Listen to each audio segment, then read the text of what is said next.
Hello, and welcome to Shaking and Sipping. This is the show where we shake up a cocktail or other mixed drink, have a sip, talk a bit about its history and some variants thereof. We're continuing our quest to work through the IBA's list of official cocktails to see how those stack up. We're in the Unforgettable section, and this week's Unforgettable is the White Lady. Now, this is an exciting episode because this is the final episode of the Unforgettable section. Once we've covered the White Lady, we will have covered them all. Don't worry, there are still plenty more drinks in the IBA's list to come, and toward the end of the episode, I'll give you an update on the scheduling. Alright, now as to the history of what a White Lady is, we've got a complex tale with 3 different characters, 2 possibly unrelated drinks, and a bunch of nonsense thrown in for fun. There's an early version of a White Lady. It's the first reference we have to such a drink, created by a friend of the show, Harry MacElhone. This is when he was still in London. And he apparently created the drink in 1919, which seems believable because it is in his 1920 edition of his book, as well as subsequent editions, and there's no reference to it beforehand. Now, this is a very different drink, however, than what we end up seeing out of our other 2 creators and what's in the IBA today. According to some, including MacElhone himself, he also created the other version of the drink sometime later in the 20s, but almost no one believes that that's the case. It's more believed that he just switched his recipe once someone else came up with it under the same name. As to our other contenders, the number 1 and the sort of longest running contender is other old friend of the show, Harry Craddock. He was, of course, at the Savoy in the 1920s, and he is said to have created this drink sometime in the early to mid 1920s. It appears in his 1930 Savoy cocktail book, and that is the first book that it appears in. Now, supposedly, he created this drink for Zelda Fitzgerald, of course, wife of F. Scott Fitzgerald. And the story goes, that doesn't make sense, but that he apparently tells, is that she had distinctive platinum blonde hair, and therefore when creating a drink for her, he named it the White Lady. Which seems weird. Had she had red hair, would he have called it the Red Lady? What does that mean? And platinum blonde hair isn't white. I don't know, it doesn't make any sense. That's apparently a thing. We have another contender, however, and this is someone called Victor Cabrin, something like that. I don't have a clear history on his name. He was also in London at the time. He had his own bar called Victor's Bar, and this was at Grosvenor's House, the hotel in London. And he was certainly associated with this drink in that time and place. There are some advertisements that feature him shaking this drink up and mention it, like for the bar and for him. There's also a newspaper article written in the early 30s talking about the fact that he created this drink and how popular he is for it, as well as some variants he made of it, which it's a real article of the time. It mentions one variant called a Blue Lady that it doesn't describe, but we know it's the same drink with blue curacao in it, or whatever. And it also has a drink called the Black Lady in it, which is quite a name. And boy, does the newspaper article use some interesting language when it then describes what to expect out of that drink that I will not be quoting here. But anyway, this guy supposedly created the drink at Victor's Bar. Now, the only potential issue here is that Victor's Bar, as I said, was in the Grosvenor House, and Grosvenor House wasn't completely rebuilt and opened as a hotel until sometime in late 1929. I can't tell, I didn't do a ton of research, but the research I did, I'm not sure if Victor's Bar opened immediately with the hotel in 1929, or if it possibly opened in early 1930, which does make that a rather quick turnaround to get that drink into Craddock's book.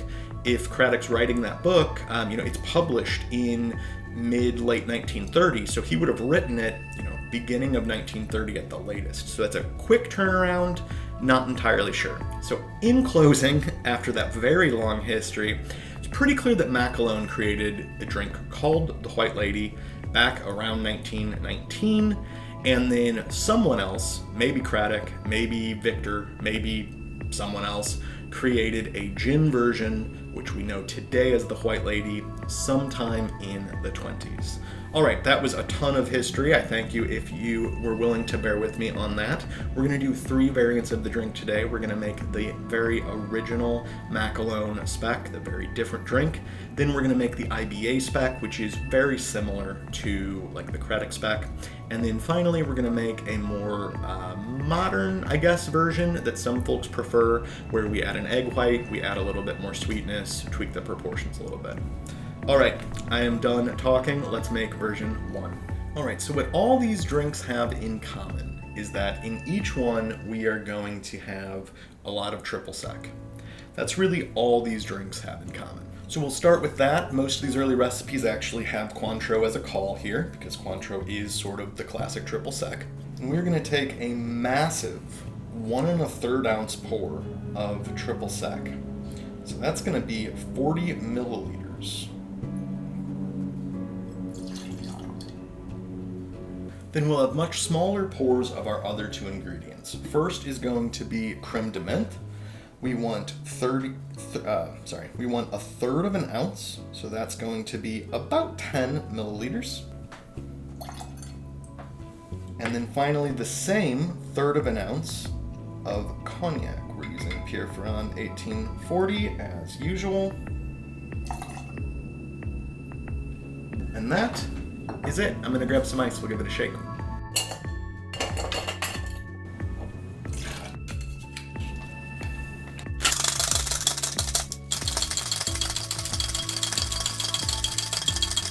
And we're gonna strain that into an ideally chilled Nick and Nora glass or other small cocktail glass or coupe.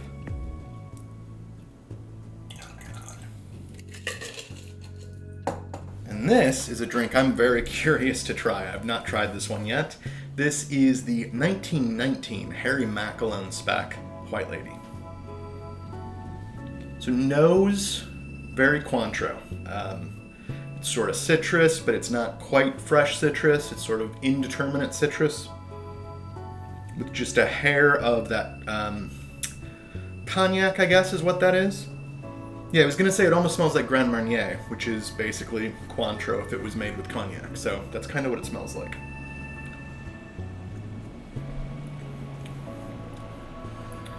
That's a weird drink. Let me try that again. The mint is much more present than I was expecting.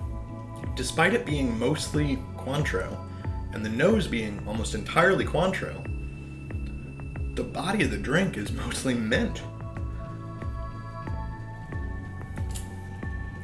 Yeah, so right on the tongue, I get a sort of dark mint. It's mint, but it's dense. And there's a little bit of the cognac vibes in there as well. A little bit of warmth, a little bit of wood happening right there. And then the mint opens up and you get that sort of breathing in right after you've eaten like a chocolate mint. Big menthol energy happening throughout the palate. The Cointreau's barely there. There's this high note, this sort of perceived sweetness that's separate from the sweetness of the mint. That is a high note that just shows up sort of mid-palate and back, right on top.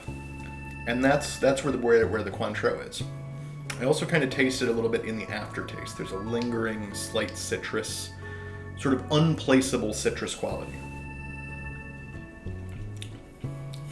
It's a weird drink. It's a lot better than I was expecting, to be honest. I wasn't really having super high hopes for it, but it's pretty good. It'd be interesting to experiment with. I think there's definitely a drink in there. I don't know if this one is the one that'll go on my permanent list. All right, for variant number 2, we're gonna make the IBA version.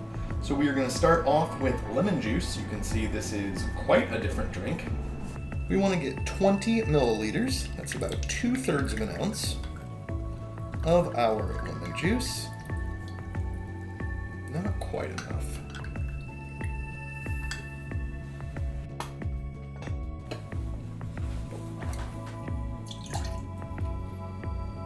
Next, we're going to add our one ingredient in common here, the Cointreau.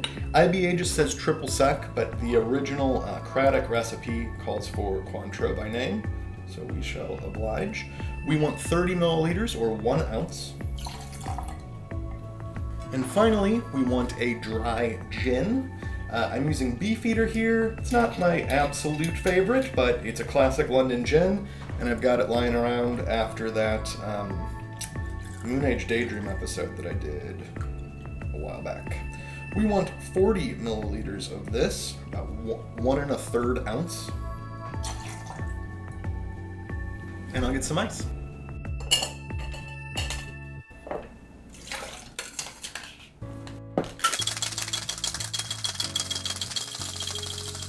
And we're going to double strain that into an ideally chilled Nick and Nora glass.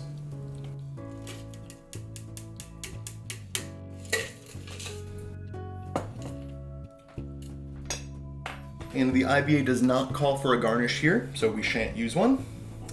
It's going to be very interesting to try this drink compared to the other White Lady. The White Lady that we just tried previously had really no base spirit. I mean, there was cognac, but in a very small amount, whereas this is a gin-based drink. So let's give it a shot. So nose is slightly muddled. Yeah, there's a little bit of citrus, but there's sort of a competition between the lemon and the Cointreau, so it's not really reading as either. And there's just a hint of one of the gin botanicals.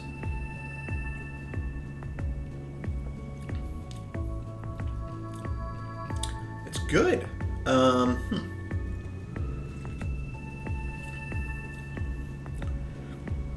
Yeah, so this is really, I mean, if you think about the ingredients, and you watched video just a couple weeks ago, this is pretty much a gin sidecar, right? Slightly different proportions, but otherwise, this is a gin sidecar. And I think this actually works a little bit better than the cognac sidecar did. It's the same sort of idea. It's still this thing that is dry, yet citrusy. There's a hint of sweetness. It's not really tart because there's not enough sweetness, but there's a little bit of sourness, a little pop of that. And then you roll into your base spirit. But here, the gin, the botanicals are more willing to engage with the citrus in a sort of lively way, rather than a warm, dark, low way as the cognac does. So here I think this drink pops a bit and comes off as a little bit more lively, summery, etc., without totally turning into that sort of drink, if that makes sense.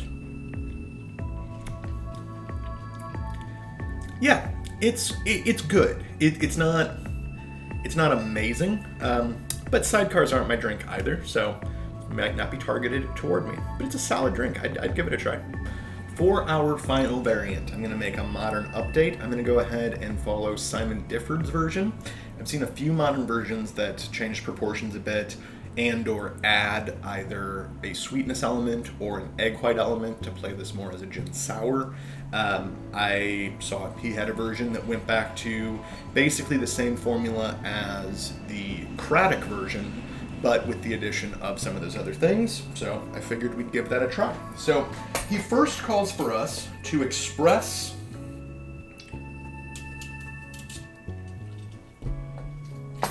a lemon twist into our shaker. So I have now done that. I really expressed that, and I grabbed my wettest looking lemon to hopefully get the most oils out of that. And then we're going to need lemon juice. And in this case, we want about 23 milliliters, so about 3/4 of an ounce. Not quite.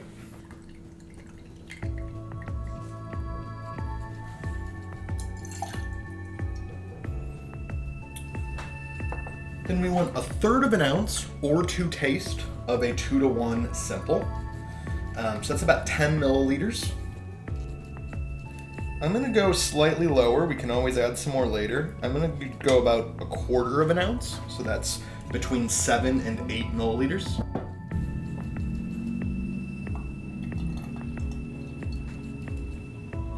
Then Cointreau, we're going to also have the 3/4 ounce, the 22 to 23 milliliter.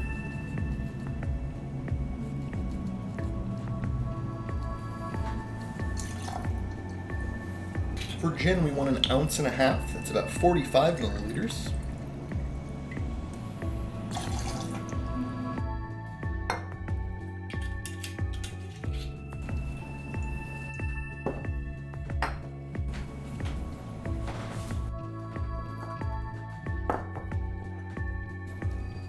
And then finally, we are going to add in an egg white. If you have your egg whites pre-separated, you can do about 1/3 of an ounce. If not, just put in most of an egg white. 1 whole egg white would be enough for about 2 drinks on average. So if you're making these for a friend, feel free to make a double batch and shake them. That's all we need. I'm gonna grab some ice, we'll shake it up.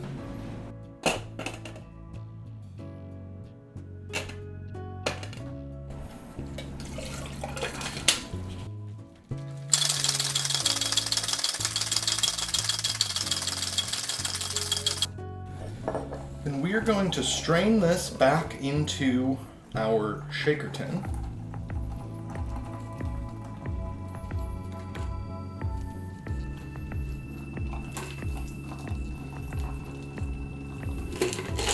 Then I'm going to discard this ice and we'll give it a dry shake.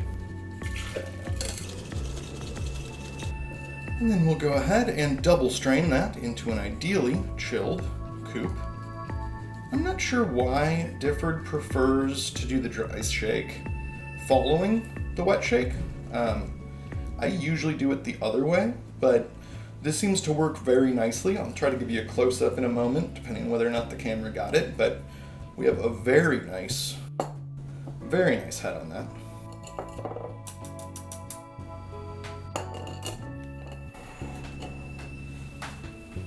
So in case close-up cam is not being a friend, we'll try to get you a close-up there.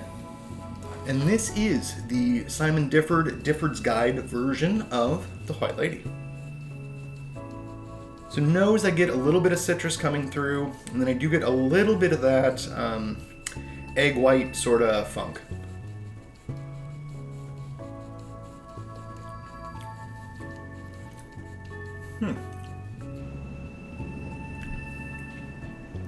So this one, there's some things I like more and some things I like less. I think that additional bit of sweetness is actually working in our favor here. The drink isn't sweet per se, but now I'm reading the lemon very clearly as as something. I'm not entirely sure what I say next there because my memory card ran out of space and I recorded another 6 minutes yammering on about something or another, which is now gone. What you missed was me saying that I like this drink in that it has a great mouthfeel. I like that the additional sweetness makes the lemon really pop in a sort of American-style lemonade-y sort of way. I then realized that I hadn't expressed lemon peel over the top, which I now have, which really helps to get rid of any of that egg white funk which hits your nose and just reinforces that front component. Then you roll into the gin. But what I said is my biggest complaint is that there's just not enough gin. And so I posit that if you were to up the gin to 2 ounces or 60 milliliters and maybe choose a more interesting gin, a more varied botanical gin, something like a Ford's, that might work really well in here, as well as in the IBA spec. You also missed me adding about 3/4 of a bar spoon of simple to the IBA spec, which I also thought livened that up quite a bit, especially in the citrus component, but again, is lacking a bit of gin. So that's a very brief recap of what took me, 6 minutes to say when I recorded it the first time, not knowing I ran out of memory. Well, thanks so much for coming along with me this week as we looked at several different variants of the White Lady. Before I ask you to do all of the mandatory YouTube things, just a few programming notes. This was, as I mentioned, the final episode in the Unforgettables, and so we will be moving on further, but a few tweaks over the next few weeks. So next week we're going to do just a brief recap, talk about sort of what we learned in section 1 here. Then we're going to take 1 week off as a little breather. The next week will be the week of Christmas and Hanukkah, I believe.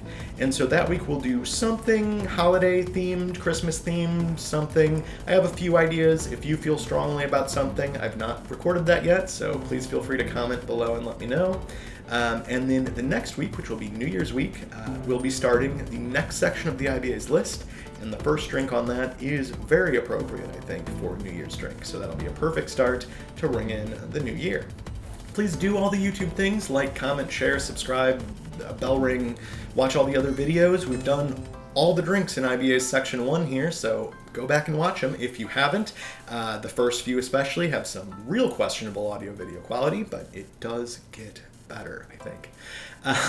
Visit us on the blog, that's shakingandsipping.com. We do a write-up on each and every drink we feature on the show, as well as most weeks, the day after the show posts, we'll have a write-up of IBA in real life, where we go to a local Seattle cocktail bar, order the drink, see if they make a variant on it, if they make it often, thoughts about it, etc. We'll post when we do those on Twitter at shaking_sipping, so feel free to follow there. We'll be back next week with another episode, and we'll be back in a few weeks with the next drink on the IBA's list. Until then, happy sipping. Cheers.